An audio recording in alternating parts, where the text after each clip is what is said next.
Bienvenidos a una edición más de Causa Justa.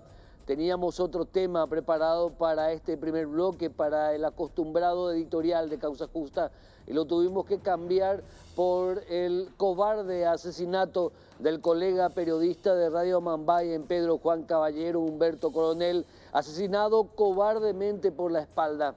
Callaron una voz, la voz de alguien que estaba no solamente detrás de un exitoso programa allá en Pedro Juan Caballero, en el departamento de Mambay, sino detrás también de una muy popular página en internet que podía y tenía la capacidad de hacer graves denuncias contra la estructura mafiosa, contra el narcotráfico, contra la complicidad de los delincuentes con la policía, con la fiscalía, con el Estado en sí. En un acto de cobardía suprema, Humberto Coronel cayó frente a la entrada principal de la radio, en donde desde hace 5 años ocupaba el principal espacio noticioso de esa prestigiosa emisora del interior del país. Una radio que supo denunciar en tiempo y en forma los atropellos del crimen organizado. Humberto Coronel ya había recibido una amenaza en junio pasado, pero no tenía protección. Algunos dicen que él la rechazó. Otros indican de que, sin embargo, la protección nunca hubiera sido necesaria. Es más, hay un ejemplo de eso. A pesar de que 2 periodistas de Radio Mambay tenían denuncias o habían hecho denuncias de amenazas de muerte puntualmente, los 2 agentes policiales que habían sido destinados al cuadrante de ese lugar estaban al momento del asesinato a 20 metros del sitio. 2 oficiales egresados el año pasado recién, pero ya enviados a una verdadera zona caliente. Estos datos evidencian una grave deficiencia, o por qué no decirlo o sospecharlo, una complicidad de los agentes del Estado paraguayo a través de sus diferentes instituciones con el crimen organizado. Callaron la voz de un periodista nuevamente en Paraguay, callaron la voz de Humberto Coronel, no van a callar la voz de todos. A la vuelta al corte, el primer tema del día de hoy.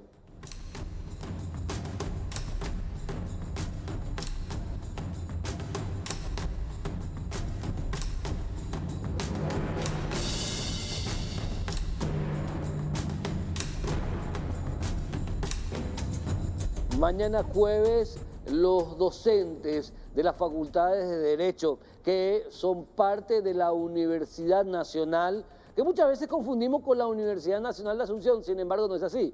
Existe Universidad Nacional de Asunción, Universidad Nacional del Este, Universidad Nacional del Sur, Universidad Nacional de Coronel Oviedo, de Caguazú, y así sucesivamente. Bueno, los docentes de todas las facultades de Derecho de la Universidad Nacional, mañana jueves eligen a su representante titular y a su representante suplente ante el Consejo de la Magistratura, en reemplazo del recientemente fallecido doctor José Raúl Torres Kinzer. Hoy nos acompaña, así como en el anterior programa nos acompañaba la doctora Miriam Peña, nos acompaña el otro integrante titular de la dupla que va a estar a consideración del voto de los distinguidos docentes y de las distinguidas docentes de la Facultad de Derecho de la Universidad Nacional de Asunción. El apreciado y querido amigo, el doctor Gustavo Miranda. ¿Cómo está, doctor? Bienvenido a Causa Justa. ¿Cómo estás? Muy bien, muchas gracias, Héctor. Un placer estar en este prestigioso programa y una salutación especial a toda tu amable audiencia. Bueno, este jueves, mañana,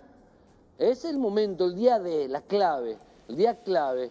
¿Qué elementos se tiene para analizar a nivel general este evento?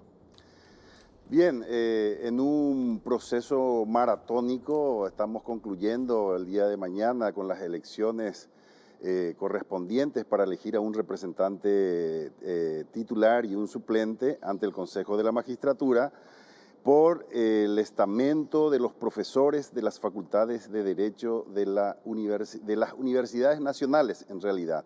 Y justamente, Héctor, esa aclaración que hiciste recién, en la Constitución del 92 se establece este órgano extrapoder y menciona que se integra al Consejo de la Magistratura con un profesor de las Facultades de Derecho de la Universidad Nacional. En el 92 existía solamente la Universidad Nacional de Asunción. Claro. A este tiempo estamos 7 universidades Para nacionales recordar un con poquito. facultades de Derecho. Universidad Sí. Nacional de Asunción. De Asunción, la Universidad Nacional de de Pilar, Pilar, la de Itapúa, la de Coronel Oviedo, Coronel la Oviedo. UNCA, Caguazú en realidad, Sí. UNCA, Ciudad del Este, la Universidad Nacional del Este. Nacional del Este, Villarrica del Espíritu Santo, la UMBES y la Facultad de Derecho de Canindeyú. Ok. Está el candidato suplente, el doctor Marco Aurelio está con nosotros. González, sí. El doctor Marco Aurelio González, que está vía Zoom. Doctor Marco Aurelio González, ¿cómo estás? Hola Héctor, un gusto saludarte a vos, a tu audiencia. Bueno. Apreciado doctor Miranda, ¿cómo está? Bueno, ahí está atento también el doctor Marco Aurelio González, quien es tu compañero de dupla. En el anterior programa le tuvimos a la doctora Miriam Peña y al doctor Ferreira como integrantes de la dupla. Ahora, para ver un poquito, ¿quién es el doctor Gustavo Miranda? Sí, sí. Gracias, Héctor. Primeramente, también un saludo cordial para el compañero de fórmula, el doctor Marco Aurelio González, con quien tengo el honor de que pueda acompañarme en esta dupla en representación de la Universidad Nacional de Asunción, un gran profesional, un gran docente, por sobre todas las cosas, y que goza del prestigio y de la consideración de sus pares de esta facultad. Gustavo Miranda Villamayor es decano de la Facultad de Derecho de la Universidad Nacional de Itapúa hace 19 años. Esa facultad ha nacido con nosotros y de hecho hemos trabajado también en el proyecto de creación de la misma Universidad Nacional de Itapúa hace 26 años. Y tenemos un trabajo consagrado a la academia, a la formación de los jóvenes, de los profesionales del derecho, que en este tiempo ya llevamos aproximadamente 700 egresados que se han incorporado al sistema jurídico de nuestro país. Y bueno, Gustavo Miranda también tuvo la oportunidad de formarse como abogado y como notario y escribano público en carreras de grado, y con 2 maestrías en asuntos públicos y en ciencias jurídicas y un doctorado en derecho público. Expresidente de la Cámara Junior del Paraguay en el año 2000 y expresidente de la Junta Departamental de Itapúa en 2 periodos consecutivos que tuve que dejar en este momento para poder asumir el compromiso que representa estar actualmente en el Consejo de la Magistratura, sustituyendo al muy querido amigo y compañero de dupla en el ejercicio anterior, el doctor Raúl Torres Quinzer. Doctor Marco Aurelio González, atendiendo a lo que se viene, el reemplazo de la doctora Sandra Quiñones en la Fiscalía General del Estado, porque ya se había adelantado que ella no va a postular a una reelección. Y el reemplazo del doctor Antonio Fretes, que se retira por jubilación, ambos en el mismo periodo de tiempo. Yo no sé si es la primera o una única ocasión, o una de las pocas ocasiones, doctor Marco Aurelio González, en donde el Consejo de la Magistratura va a estar en el ojo de la tormenta en un tiempo electoral para el reemplazo de 2 cargos absolutamente relevantes en lo que hace la Administración de Justicia. Sí, la verdad que es así, pero ya hubo casos anteriores en similares condiciones, ¿verdad? Recordás que hubo casos donde se eligieron 2 ministros de la Corte al mismo tiempo, 3 ministros en un periodo de tiempo muy cercano. La fiscala general del Estado actual también fue electa en un periodo en el que estábamos en un proceso electoral, ¿verdad? De elección para presidente de la República. Entonces, no es la primera vez y ya estamos acostumbrados a eso. Ahora, estamos nosotros confiados en que el papel del doctor Miranda va a ser para enaltecer la labor docente, para enaltecer los criterios objetivos en la selección, porque estamos ante el escrutinio público y lo que siempre se juzga es la conducta de los integrantes del Consejo de la Magistratura. Por parte de los docentes, creo que vamos a tener una excelente representación y que va a dejar muy bien parada la representación de las universidades nacionales en todo ese proceso. Nosotros estamos muy confiados en que así será por parte del doctor Miranda. Doctor González, ¿dónde te desarrollas tu actividad académica para que la gente un poquito que no te ubica te conozca puntualmente? Sí, yo soy profesor de Derecho Administrativo y de Deontología Jurídica en la Facultad de Derecho de la Universidad Nacional de Asunción.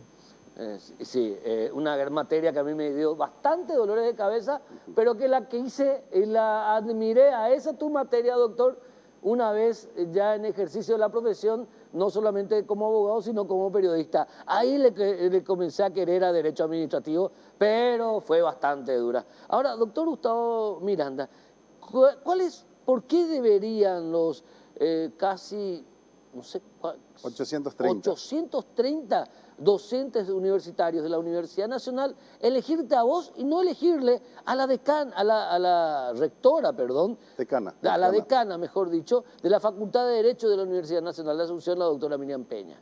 Bueno, en este sistema democrático es saludable que existan varias postulaciones y que los electores puedan tener la oportunidad de elegir a quien consideren que va a representar más dignamente a su estamento. Entonces, aclarando mi respeto y admiración también a la compañera decana de la Facultad de Derecho, con quien vamos a trabajar desde luego juntos en el seno de la Asociación de Decanos de las Facultades de Derecho, pero en esta oportunidad estamos presentando un proyecto integracionista, ya que bien lo mencionaste, estamos representando a todas las facultades de Derecho de la Universidad Nacional, de las universidades nacionales. Y en todas estas universidades ya mencionadas hay una suerte de clamor para buscar la alternancia en la designación para ocupar este cargo.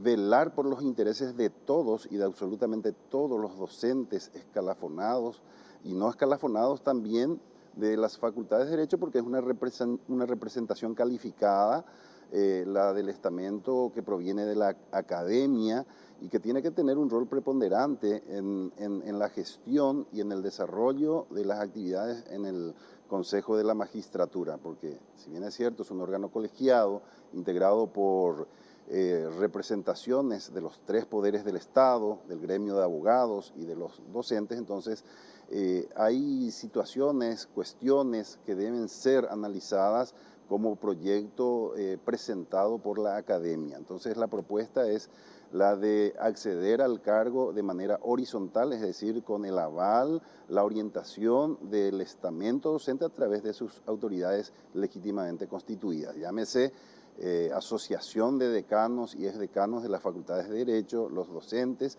y, por qué no, también las autoridades de las respectivas circunscripciones judiciales de la República. Pero eso, ¿cómo se instala como un parámetro ideal para el momento de integrar el Consejo de la Magistratura, a sabiendas que no creo que sean muchos los docentes universitarios que postulan para un cargo en la magistratura? No sé si cómo está el índice o el porcentaje de postulación dentro del plantel docente de la Universidad Nacional, doctor.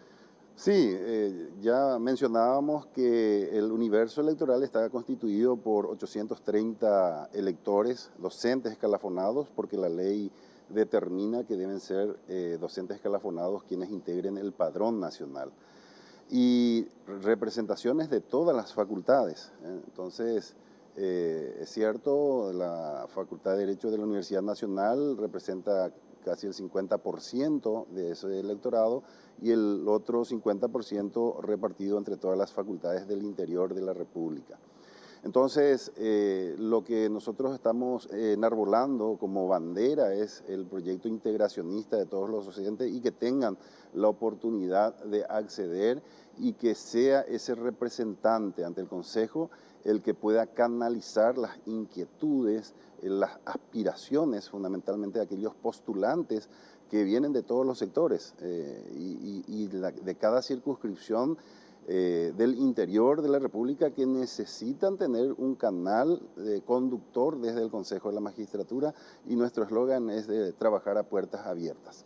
Doctor Marco Aurelio González, con relación a lo que hace a la influencia política en este tipo de instituciones que tienen un rango constitucional, pero que de alguna manera yo no sé si tienen la verdadera fortaleza institucional para estar indemnes a la influencia político-partidaria. ¿Cómo se garantiza un cumplimiento de las obligaciones en pos de ese ideal de un servicio de justicia a través de sus agentes lo más leal posible a la Constitución y a las leyes? Es así mismo, Silvio. Héctor, la verdad es que depende mucho de la cualificación y del carácter que tengan los componentes del Consejo de la Magistratura.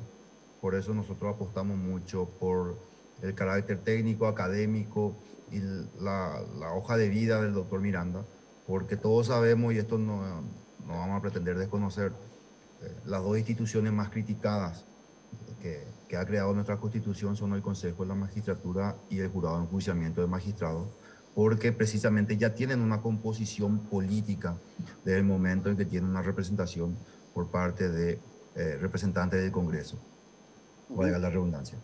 Entonces, indefectiblemente hay que contrarrestar eso promoviendo parámetros objetivos que prime la idoneidad, la razonabilidad y la excelencia en las decisiones, o por lo menos en los votos minoritarios, como para ir dejando precedentes de una buena, sana y eficiente gestión en el marco del proceso de selección de ternas para el sistema de justicia, tan delicado y tan necesario, porque la seguridad jurídica es la gran deuda que tiene el Estado paraguayo. Tenemos un crecimiento económico de varios años, más de 15 años ya, y la seguridad jurídica sigue siendo la materia pendiente, y nosotros somos conscientes de que el Consejo de la Magistratura juega un rol preponderante, y esperamos que uno de los objetivos que hizo nacer esta propuesta para que el doctor Miranda vaya al Consejo de la Magistratura es de que desde la academia se pueda colaborar con estándares, parámetros y decisiones justas que beneficien al sistema judicial paraguayo. Perfecto, enseguida volvemos tanto con el doctor Gustavo Miranda como con el doctor González para hablar un poquito a continuación, volver a eso, el carácter político de la elección que se va a dar el día de mañana, porque se va a tener que elegir al integrante número 8 del Consejo de la Magistratura en un tiempo absolutamente delicado, con demasiados elementos. A la vuelta del corte, tanto el doctor Miranda como el doctor González seguirán respondiendo las preguntas aquí en Causa Justa.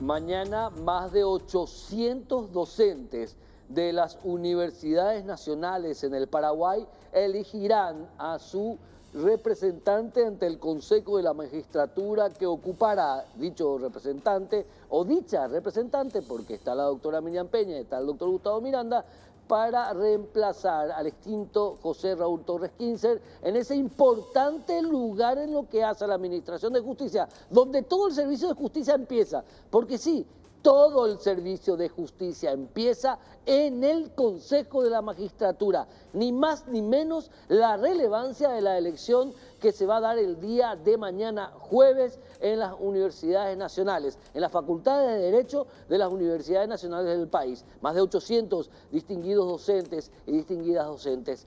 Doctor Gustavo, ¿cómo avanzar con respecto a la construcción de un discurso y que derive en una acción real, en donde lo que realmente se note que el interés primigenio, el interés original, es construir un real servicio de justicia moderno, barato, rápido, y que sea solamente, realmente eso también, funcional a la ley, a la Constitución, y no al interés político partidario de turno. ¿Cómo hacerlo? Bueno, muy buena pregunta, Héctor. Ya se mencionó que la manera en que está concebida en la Constitución se torna realmente política, no es un hecho que vamos a desconocer. Desde la integración, desde que componen representantes de los estamentos políticos en el Consejo de la Magistratura, que es la puerta de entrada de todo el sistema judicial ya mencionado, tenemos también de que la función específica del Consejo de la Magistratura es la de seleccionar, de formar ternas para derivarlos después, ya sea al Senado y que con acuerdo del presidente de la República, en el caso de los ministros de la Corte de Suprema Justicia y del fiscal general de Estado a la inversa. Entonces, finalmente, la decisión última tienen los estamentos políticos nuevamente. Entonces, quedamos en una suerte de sándwich en el Consejo de la Magistratura, donde desde la representación docente tenemos que buscar las formas y las maneras de persuadir a los miembros, a los demás compañeros, de que esto sea prescindente del tema político partidario. Porque lo que buscamos es seleccionar a las personas más idóneas que habrán de ocupar los diferentes cargos para los que se postulan. Y cuando hablamos de idoneidad, no estamos hablando solamente de la presentación de títulos, porque es un concurso. Que felizmente el sistema permite que exista una transparencia y que los postulantes puedan revisar, analizar, controlar su proceso y la de sus eventuales contendores. Entonces, es de títulos que de manera objetiva podemos verificar los puntajes de acuerdo a su capacidad, a su preparación, a la acumulación de lo que han, de todo lo que pudieron haber estudiado. Pero luego vienen los méritos y las aptitudes, ¿verdad?, que le hacen o le deberían hacer merecedor de ocupar el cargo para el que se postulan. Y ahí entramos a tallar con la cuestión del test psicotécnico, las entrevistas personales que son muy importantes para auscultar verdaderamente la personalidad de ese postulante y si va a gozar de la idoneidad para ocupar un cargo, porque existen profesionales que han acumulado muchísimos puntos, pero que en la entrevista se pueden determinar fácilmente que no tienen la aptitud para ejercer un cargo, ¿verdad? La administración de justicia, de poder administrar recursos humanos en sus juzgados, en sus fiscalías, etc. Entonces, queda como materia pendiente determinar un poco, mejorando las reglamentaciones correspondientes para que se pueda tener una cabal evaluación de los postulantes. Y eso tiene que surgir de la academia. Por eso es que yo insto a todas las instituciones educativas involucradas en este proceso que puedan acompañarme en forma horizontal a los efectos de que podamos presentar los proyectos y las alternativas que puedan servir para verdaderamente promover e impulsar una mejor administración de justicia. El doctor Morínigo, doctor Marco Antonio González, Marco Aurelio, perdón, ya te cambié de nombre, mil perdonen, por favor. El doctor González habla de aptitud. Yo siempre digo que el ejercicio de la judicatura, el ejercicio de la acción punitiva por parte del Ministerio Público, el ejercicio de la acción juzgadora por parte de la justicia, tiene que ver con conocimiento, pero tiene que ver también con actitud, con aptitud, no solamente de servir, sino de entereza de servir solamente a lo que manda la ley. ¿Cómo se individualiza eso, doctor? ¿Cómo se garantiza eso, que la persona quien es electa o como ministro de la Corte, como fiscal general del Estado o como un juez de paz de Yaburí del Norte, ¿cómo se garantiza esa actitud, esa aptitud de servicio y entereza, de ser funcional solamente a la ley? Esa es una pregunta aparentemente muy difícil, pero que puede tener también alguna respuesta fácil. Cuando hablamos de reconocer esa aptitud para diferentes cargos como defensoría, fiscalía, juzgado, es un tanto más difícil porque se dan en un número mayor y se da constantemente. Pero cuando hablamos de altos cargos, de fiscal general de Estado, de ministro de la Corte Suprema de Justicia, estamos hablando de personalidades que deben ser reconocidas. Y el sistema jurídico paraguayo, el fuero jurídico paraguayo, cuenta con connotados juristas que son reconocidos por su trayectoria, por su excelencia, por la calidad del trabajo, por la honestidad. Entonces, allí un poco toca esa legitimación en ejercicio de la función del cargo para que las personas hagan notar en sus votos a través de las decisiones que reconocen ese prestigio ganado a través de los años por parte de las diferentes personas que van a ser eventualmente ternadas y luego elegidas, ¿verdad? En la medida en que nuestras instituciones públicas realicen este reconocimiento que finalmente se va a ver reflejado en el entendimiento que tenga toda la comunidad jurídica paraguaya, va a estar avalando y va a estar contribuyendo su granito de arena para que se genere otra vez esa confianza un poco perdida en nuestro sistema jurídico, en nuestro sistema judicial. La aptitud, la confianza, palabras claves que acaba de señalar tu compañero de dupla, a través de acciones concretas dentro del Consejo de la Magistratura. ¿Qué harás vos para garantizar que esas dos palabras no sean expresiones de deseo, sino sean un norte, una forma de hacer? ¿Qué harás, doctor? Bueno, lógicamente en un órgano colegiado, en este caso compuesto por 8 miembros, debemos de tratar de tener ese consenso en base a esa perspectiva y en base a ese análisis que estás mencionando. El postulante, ya mencionaba también Marco Aurelio, de los cargos superiores, de los que ya se señalaba estarán en pugna muy próximamente, evidentemente que los postulantes ya tienen una honorabilidad ganada en base a su carrera como magistrado. Entonces, no solamente circunscribirse a si existe o no algún antecedente de denuncias, porque muchas veces, en su mayoría, desde luego, presentan esa documentación. Pero gozar de la honorabilidad significa un reconocimiento público de parte de la ciudadanía, que va a saber determinar si verdaderamente aquel postulante tiene o no las condiciones de idoneidad para el ejercicio de un cargo determinado. Y se tienen también las excepciones y para ello se prevén los criterios de evaluación para aquellos que también se presentan por primera vez, pero como tenemos una escala de cargos en el sistema judicial, generalmente los postulantes comienzan por primera vez con los cargos inferiores y con ello van acumulando la experiencia y también la sagacidad en el ejercicio de sus funciones. Es un tema muy delicado y eso solamente juntos vamos a poder realizar el esquema suficiente como para que pueda elegirse a los mejores para esos cargos. Por eso repetimos, desde la academia tenemos que ponernos de acuerdo todos los sectores involucrados de las universidades para presentar los proyectos y las reglamentaciones que se considere pertinente para garantizar esta selección. Doctor Marco Aurelio González, como candidato suplente, en caso de ser elegido el doctor Miranda como representante de los docentes de la Facultad de Derecho de la Universidad Nacional de Asunción, te va a tocar, digamos, una equidistancia, una oportunidad de analizar desde afuera. Para vos, ¿cuáles deberían ser las características esenciales del día a día dentro del Consejo de la Magistratura? Yo tengo una línea de pensamiento bien clara a ese respecto.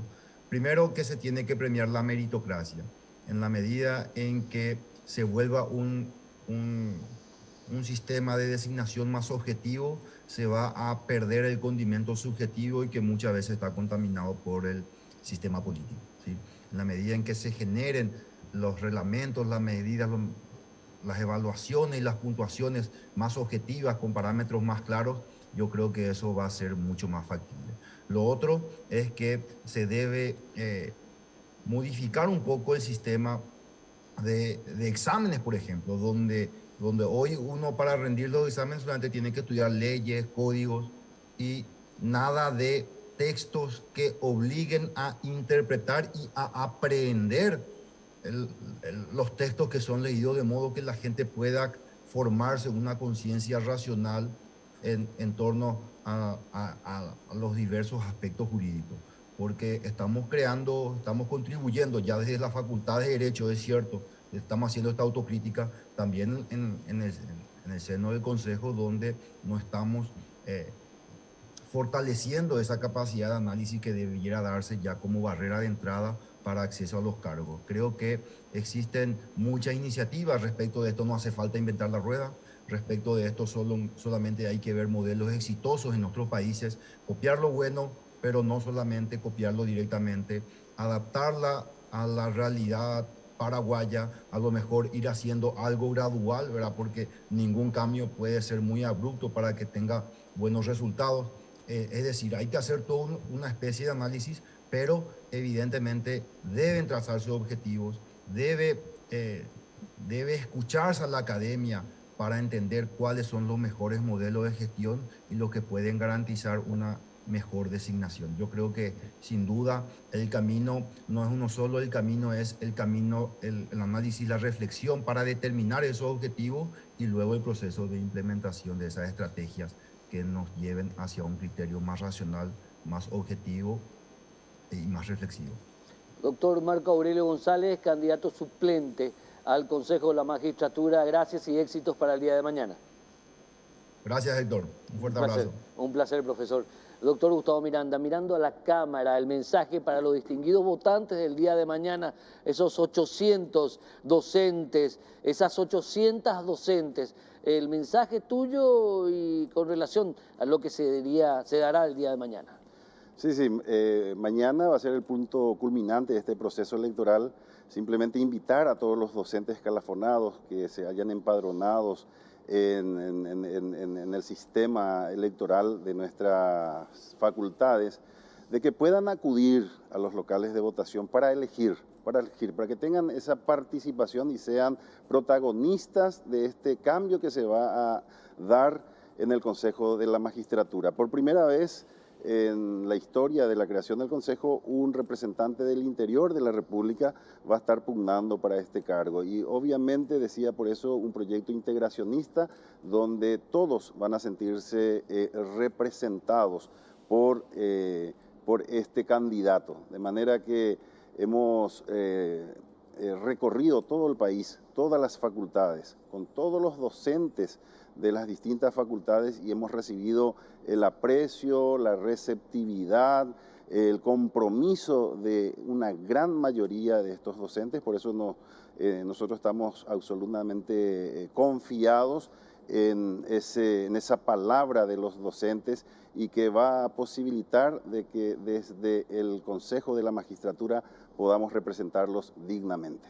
Gracias, doctor Gustavo Miranda, candidato titular o integrante titular de la otra dupla que se presenta el día de mañana en las 7 sedes de la Universidad Nacional de sus respectivas facultades de Derecho a nivel país y realmente éxito. Así como le deseo a la distinguida profesora, doctora Miriam Peña, a vos también distinguido profesor, distinguido doctor, todo el éxito para el día de mañana, ¿sí? Muchas gracias. Y concluyendo, Héctor, lo que ya mencionábamos, de esta cantidad de facultades de Derecho existentes ya en las distintas universidades nacionales, como bien la Constitución e incluso la ley reglamentaria establece de que el decano es el que convocará elecciones.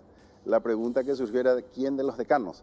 Entonces eso posibilitó de que podamos confluir en un proyecto integracionista conformando la Asociación de Decanos de las Facultades de Derecho de las Universidades Nacionales y es este organismo el que convoca, el que administra el proceso electoral y finalmente es el que proclama al ganador. Y una interesante actividad para institucionalizar aún mucho más a nuestras distinguidas y queridas facultades de Derecho de la Universidad Nacional. Claro, porque no es solamente esta cuestión electoral que nos reúne, sino que estamos trabajando en proyectos interesantes como la unificación de los programas de estudios de las facultades de Derecho, la integración, el intercambio docente y estudiantil en su caso, bien, con programas de actividades académicas, deportivas, culturales, etc. Entonces, Perfecto. cumple un rol sumamente importante. Gracias, doctor Gustavo Miranda. Éxito para el día de mañana.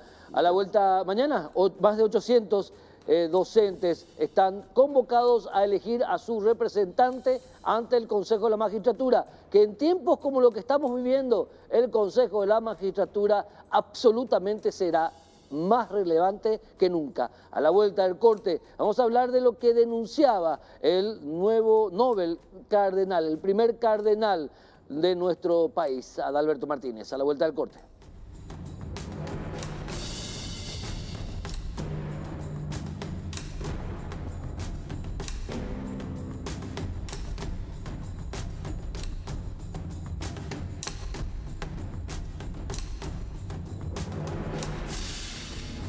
Este pasado domingo, el primer cardenal de la Iglesia Católica en toda la historia de nuestro país, Adalberto Martínez, hizo su primera misa, ofició su primera misa en su carácter de cardenal en el Bañado Sur. Además de la significación de un evento histórico como ese, obviamente, no solamente para la feligresía católica paraguaya, sino para toda nuestra sociedad, atendiendo a la relevancia de una institución centenaria como la Iglesia Católica.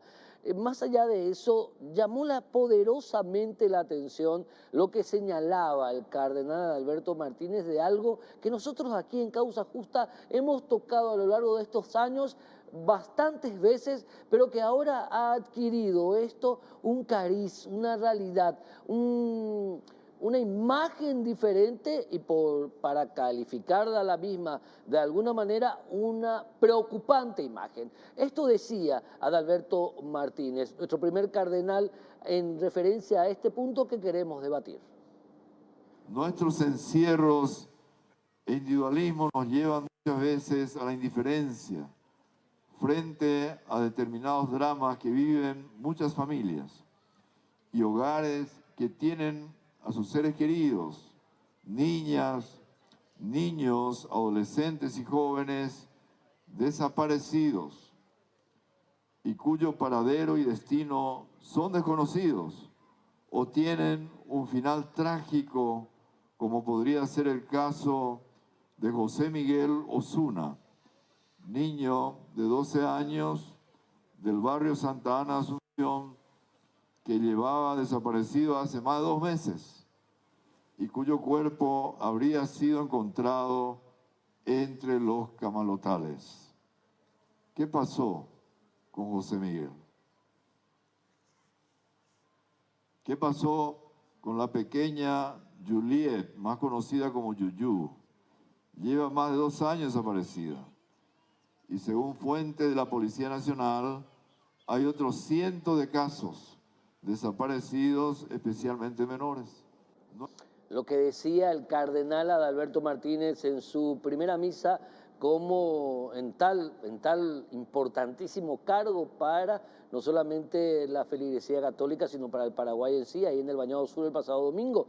Y por eso invitamos a alguien que también desde hace bastantes años está diciendo dónde están nuestros niños, dónde están nuestras niñas, dónde están nuestros adolescentes. Y la cifra es contundente, un total en los últimos años acumulados de 600 personas desaparecidas, que muchas de las cuales ya a esta altura, ojalá estén vivas, ya no son más niños y niñas, ya son personas, incluso algunos adolescentes y otros ya adultos, y están hace tanto tiempo desaparecidos. La querida doctora Lourdes Servín, de la organización Ni un Niño Más, donde esto nos pone, lo que dice Adalberto Martínez, en la mesa algo que debemos, creo que, tomar con más seriedad, doctora Servín.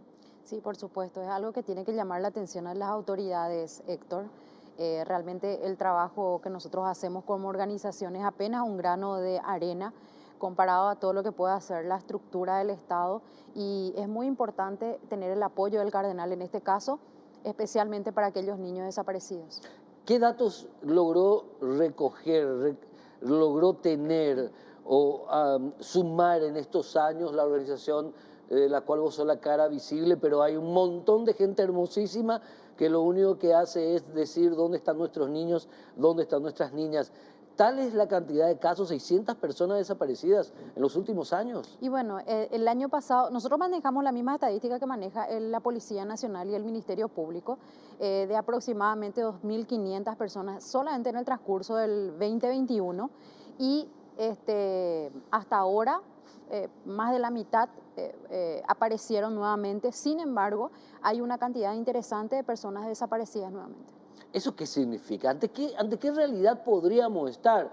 ¿Trata de personas, explotación laboral, homicidios no aclarados nunca, caso de secuestro? ¿Ante qué estamos? Y es un conjunto de cosas, Héctor. Hay una cantidad, más del 43% de estas estadísticas que manejamos, que son de niños desde 13 años a 17 años. Algunos de ellos sí retornaron a sus hogares, pero el problema principal del alejamiento de estos niños de sus hogares es justamente la falta de comunicación y el conflicto interno dentro de sus hogares. Sin embargo, hablamos también de un porcentaje interesante de trata de personas, de desapariciones que no se tiene en claro cuál fue realmente lo que sucedió. ¿Qué hay detrás también? Casos como el de Yuyú, por ejemplo, cuyo nombre no tendríamos que decir, pero por hoy me hago cargo de eso, por lo que dictan las normas, porque no solamente está desaparecida, sino habría sido víctima de un hecho de abuso. ¿Qué hay de ese caso de la niña emboscada?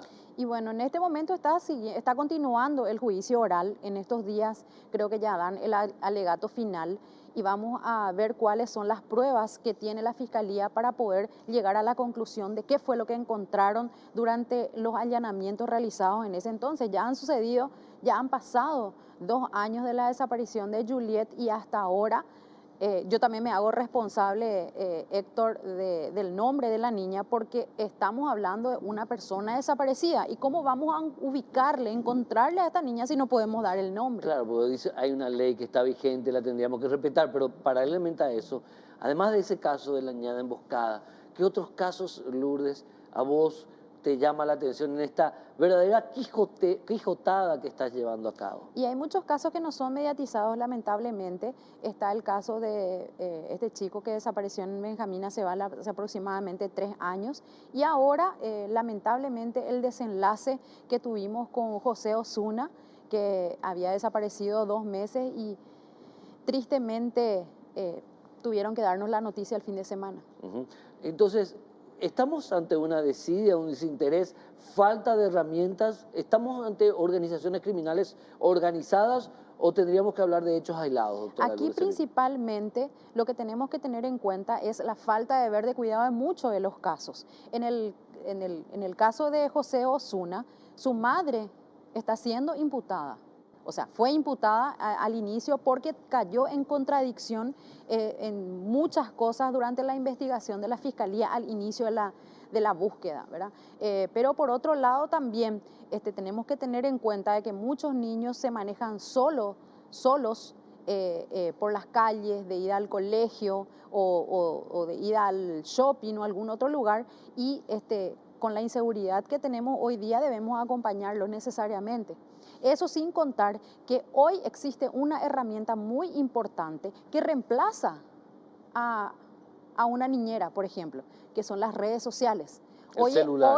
Hoy le es más fácil al padre darle un teléfono celular a contratarle a una persona O para a cuidarlo uno mismo. Claro, y a través de las redes sociales vos sabés que hay muchas personas que se disfrazan le ponen un perfil más o menos acorde a la edad de la persona con quien está mensajeando, se hacen pasar por personas menores. Por niños, por adolescentes, Sí, por jóvenes. y después concretan algún encuentro y eso ya conlleva a otra cosa, ¿verdad? Trata de personas, etcétera.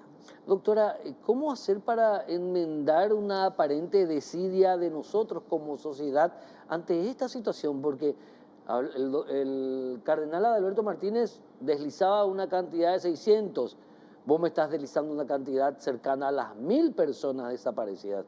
¿Es mucho esa cantidad porcentualmente hablando con relación a nuestra cantidad total de habitantes? Sí, es bastante, es un porcentaje bastante elevado contando de que solamente algunos de los casos son denunciados. Por eso el año pasado nosotros estuvimos trabajando y este año todavía vamos a continuar con el proyecto de ley de crear un número independiente al 911 y al 147 que sea exclusivamente de personas desaparecidas. Porque vos sabés que uno llama al 911 por polución sonora, Por todo llaman. por disturbio dentro de la calle o dentro de una propiedad, vecinos que se quejan, etcétera, ¿verdad?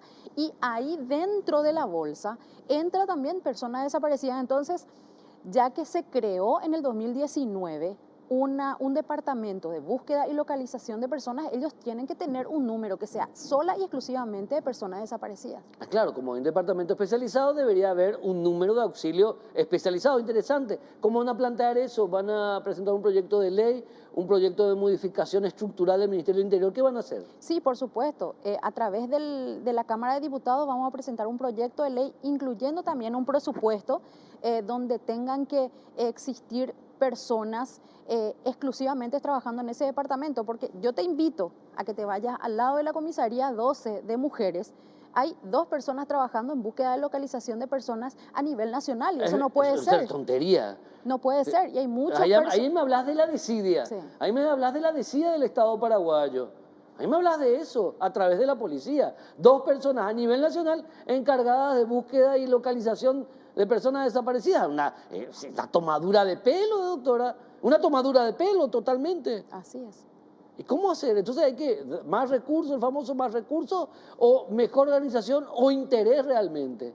Yo creo que faltan personas, hay recursos, hay medios y hay presupuesto.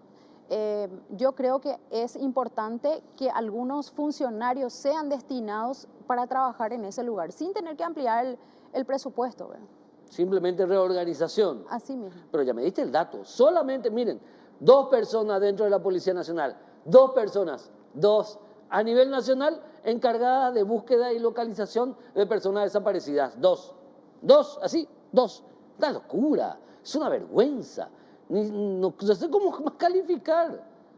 Totalmente, por eso que nosotros venimos trabajando en todas las ciudades, especialmente de Central y Capital, en el área del Consejo de la Niñez, donde trabajamos en forma conjunta con la Fiscalía, el Juzgado, la Defensoría, la Policía Nacional, porque creemos también que este trabajo, ni la Policía Nacional, ni el Ministerio Público, solos no van a poder, tiene que ser un trabajo de conjunto y acompañado de la ciudadanía. Doctora Lourdes Servín, finalmente, además de esta estructura de esta red de protección que debería existir, que no existe hoy día, ¿qué más debería crearse? ¿Qué más debería darse para que estos índices revelados por el cardenal Alberto Martínez de personas desaparecidas, la gran mayoría menores de edad, y lo que acaba de dar vos, o sea, podemos bien pensar que en el Paraguay actualmente hay entre 600 y 1000 personas de las cuales no se sabe nada, que han desaparecido y que una mayoría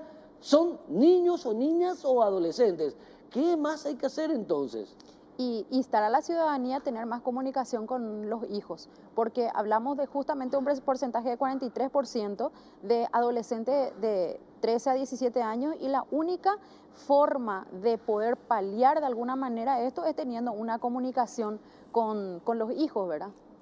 Doctora, más todavía en estos tiempos de inseguridad. Totalmente de acuerdo. Doctora Lourdes, servimos estar atentos a ese proyecto de ley para darle todo el apoyo aquí desde Causa Justa, doctora. Muchísimas gracias. Era la doctora Lourdes Servín de la organización Ni un Niño Más. Y bueno, ahí está. Ahí está, el Estado paraguayo está fallando absolutamente. Cuando en otras cosas tenemos supernumerarios, superpoblación de funcionarios, superabundancia de presupuesto, superabundancia de presupuesto en algo tan relevante como un departamento policial de búsqueda y localización tiene a nivel país solamente 2 funcionarios. Creer o reventar. Nos vemos en la próxima edición de Causa Justa. Chao.